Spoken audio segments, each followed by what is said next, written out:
Alright, everybody, welcome to a special episode of the Unhinged Lizard. My name is Salvo. This is my first tier list, so as you can see, I got all these Green Day albums here. I don't know why I have Saviors on there twice. I guess I accidentally did an extra upload. But I'm going to be reviewing all original studio albums from Green Day. So without further ado, let's go ahead and start things off with 39 Smooth, which is the very first Green Day album to ever come out. Now, it also, like, the deluxe version also had two EPs on there, Slappy and 1,000 Hours, and then the single I Want to Be Alone, which are also really good songs. I feel like this is a good start of Green Day's career, but every time I, listen to it now, it just doesn't fit in with the rest of Green Day's catalog. But it is a good album on its own, so I definitely would give it, with them starting out, I don't want to be too hard on it. I'm going to go ahead and give it a B. I feel like it belongs in that category just because, it doesn't really fit in with their catalog. But I mean, it's a good start. It is a good record. I'm not counting it out. But we're going to go on next with Kerplunk. And the Kerplunk album, I really, really enjoy that one. This is the record I kind of discovered when I was in high school, and I was really hooked on it. I wanted a lot of other songs to sound like it at the time. But I feel like as I've gotten older, the album, I think it's aged pretty well. I mean, it's still a classic. It's got a lot of great Green Day songs on there. I really like the raw production. I wish there were more albums like this.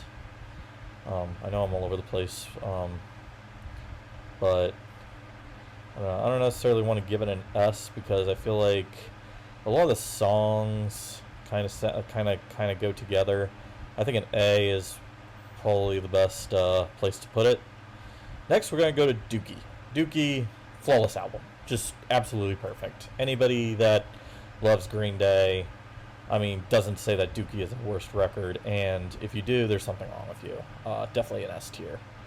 Insomniac, again, this is an album, for a long time, I could not get into this record. I don't know why. I think it just sounded kind of like everything just blended together. But there are honestly some really standout tracks. Like, when you listen to each track by themselves, honestly, you can really see that all of them have unique parts. And Panic Song is an absolute classic. It also has Brain Stew, which honestly isn't one of the most original songs put out. I mean, the riff kind of sounds like Crazy Train by Ozzy Osbourne, but it also has Jaded, it also has Tight Wad Hill. There's a lot of fast-paced Green Day songs on here, and it's considered to be an absolute classic. This is also a very AI-friendly album, so I would definitely put this at probably a high. I'll probably put this in the A, but it's very close to an S, just in that regard. Next, we have Nimrod. This is another album I couldn't get into of Green Day's at all, but it also has some very underrated songs on there. Prosthetic Head is one. Last Ride In is also a really nice instrumental, which is led in by Uptight, which is also a really good song. And then you got Worry Rock, you got Redundant. Redundant is one of my favorite songs, and I really like Scattered.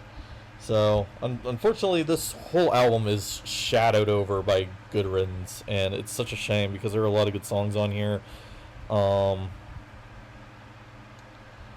But there's also there's also some filler tracks on there. Oh, and also Haushinka. Haushinka is also an absolute classic. Fuck, I'm giving it an A. Warning. Now, Warning is actually one of Green Day's lower point albums. It's still a really good song. It's got some interesting tunes on there, like Jackass. It's also got Minority, which kind of reminds me too much of an American Idiot song. But it's still not too bad. And they also got Blood, Sex, and Booze, which is one of their odder songs, but it's also kind of a fun listen. Yeah, it's okay. I give it a B. And next, now I'm kind of contradicting myself here because I said I was going to be doing original Green Day recordings, but this is actually a compilation of Green Day B-sides and some tracks that they didn't really release at the time. But I could still consider it a studio record, just personally, just because it's got some songs that are pretty fresh to the ears. Haha, You're Dead is a really fun song. It's also got Rotting, which is one of my favorite tracks, and then Da Da Da is a good one. on the Wagon's a classic. So definitely B tier material. And next we got American Idiot. American Idiot, a very polarizing record at the time. This is what labeled Green Day email and anti-American. But honestly, it's a great record. It's got songs like American Idiot, the title track, Boulevard of Broken Dreams, Holiday. I mean, it's an absolutely iconic album, and I'm not just putting it on S tier just because of just public opinion, but they worked really hard on that album, and the effort really paid off. So, yeah, I'm giving it an S. And then you got 21st Century Breakdown. Now, I really wasn't a fan of this album, and I will tell you why I am putting it on the B tier. It's actually kind of a high C. Lately because Butch Vig is one of my all-time favorite producers, and Green Day was one of my all-time favorite bands at the time when this came out. But the two are it's like cheese and peanut butter. It just doesn't go together. All right, I love cheese, I love peanut butter, but Butch Vig and Green Day, it just doesn't click with me. It doesn't work. Actually, I'm gonna put in C. Yeah, I know. A lot of people are gonna be mad at me, but I was not a fan of 21st Century at all. And next we have Uno. Now Uno, I gotta say, Green Day were not in the right frame of mind when I wrote this album. The biggest thing about this trilogy was it lacked variety of instruments. You had a fourth member, Jason White, but Mike didn't do his bass playing like he did in Dookie, which would have been if he did. And there was a lot more variety of this album, and Billy Joe didn't come off as a huge snotball. I'd probably give it an S tier. But with all those things in mind, honestly, I mean, Nuclear Family, Let Yourself Go, Troublemaker, Rusty James. It did have some solid songs on there. I really wish they used the live version of Let Yourself Go and had that solo with that Mike Dirnt used on the live version. If you've heard the live version, it's freaking fantastic. But he didn't use that in the studio version. So just for that, I'm giving it a C. Alright, Dose. But I like it better in 21st Century. So, Green Day, Dose.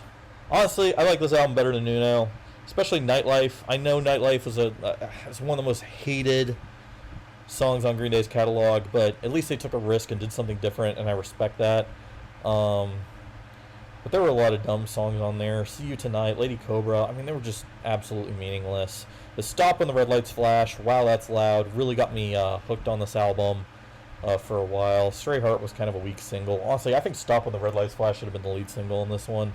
But overall, I'm giving this a B. This is my favorite out of the trilogy. And next we have Trey, which is honestly, other than Dirty Rotten Bastards, this is honestly just such a forgettable album. 8th Avenue Serenade. I didn't like that break in between the intro and the actual song. It just made my head hurt. I wasn't a fan of that. And next we're going to Revolution Radio. This is a truly underrated album. I absolutely loved Revolution Radio. Bang Bang, I felt like was one of the strongest singles that the band has had in quite some time. Somewhere Now kind of reminded me of Christy Road and What's Her Name. It's got a lot of gems on this one. And honestly, if you haven't picked this album up, I highly recommend you do so, especially if you're a Green Day fan. It's a really solid album. Actually, so much so, I'm putting this in front of Insomniac, honestly. I really like this album. It's not enough to be S tier, obviously, but it's a phenomenal record. Now, I can't really say the same for this next one, Father of All. This album is absolute garbage. I don't know what they were doing here. It's like honestly worse than Dose, but you know what? I can't put it in B tier because I do go back to it from time to time, but man, it just hurts. Fiery Ready Aim is honestly a solid song, and then you listen to Junkies on a High and I Was a Teenager, which the latter song actually showcases Mike Dirnt's bass playing for like the first time in forever. So I have to give him that. I mean, they did pretty well here. I mean, I didn't get a D tier on here. I mean, I haven't put Father of All. I was confident before I started this I was going to put Father of All in D tier. But I was rethinking. I'm like, you know what? I do go back on this album from time to time, and there's got to be a reason for it. So I'm going to put it in C tier. And on top of that, it's a brief listen. It's like 30 minutes, which can be a plus because it's like you don't want to spend a whole lot of time listening to albums. If you want something like short just to get by like for a half hour, then it's good. And next we got Saviors. This is their newest record, and I haven't had a chance to like really do a review on this album, so I'm gonna go ahead and do it right now. It's good. It's decent. It's not Green Day's best. It's not S tier, guys. It's a good album. My favorites are 1981, Susie Chapstick, and Dilemma. I thought those were the strongest songs on the album. They really showcase, you know, Green Day's sound. I also really like Fancy Sauce too. They did something a little different that kind of worked. It was just an entirely different song. I felt like they were kind of going back to their first album with Fancy Sauce. Yeah, I enjoyed that one. But a lot of songs sounded like kind of like lesser versions of some of like their past like songs from their past albums. American Dream is killing me. I mean, it sounded like a lesser American Idiot type song, and I wasn't a fan of that one. I really Look 'Em On, No Brains, I felt like they could have worked a bit more on.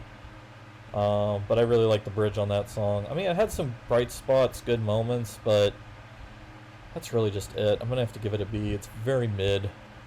And don't worry about that second one. So, did you guys agree with this list? What are your thoughts? What are your opinions? Let me know. And I'll see you in the next video. Cheers.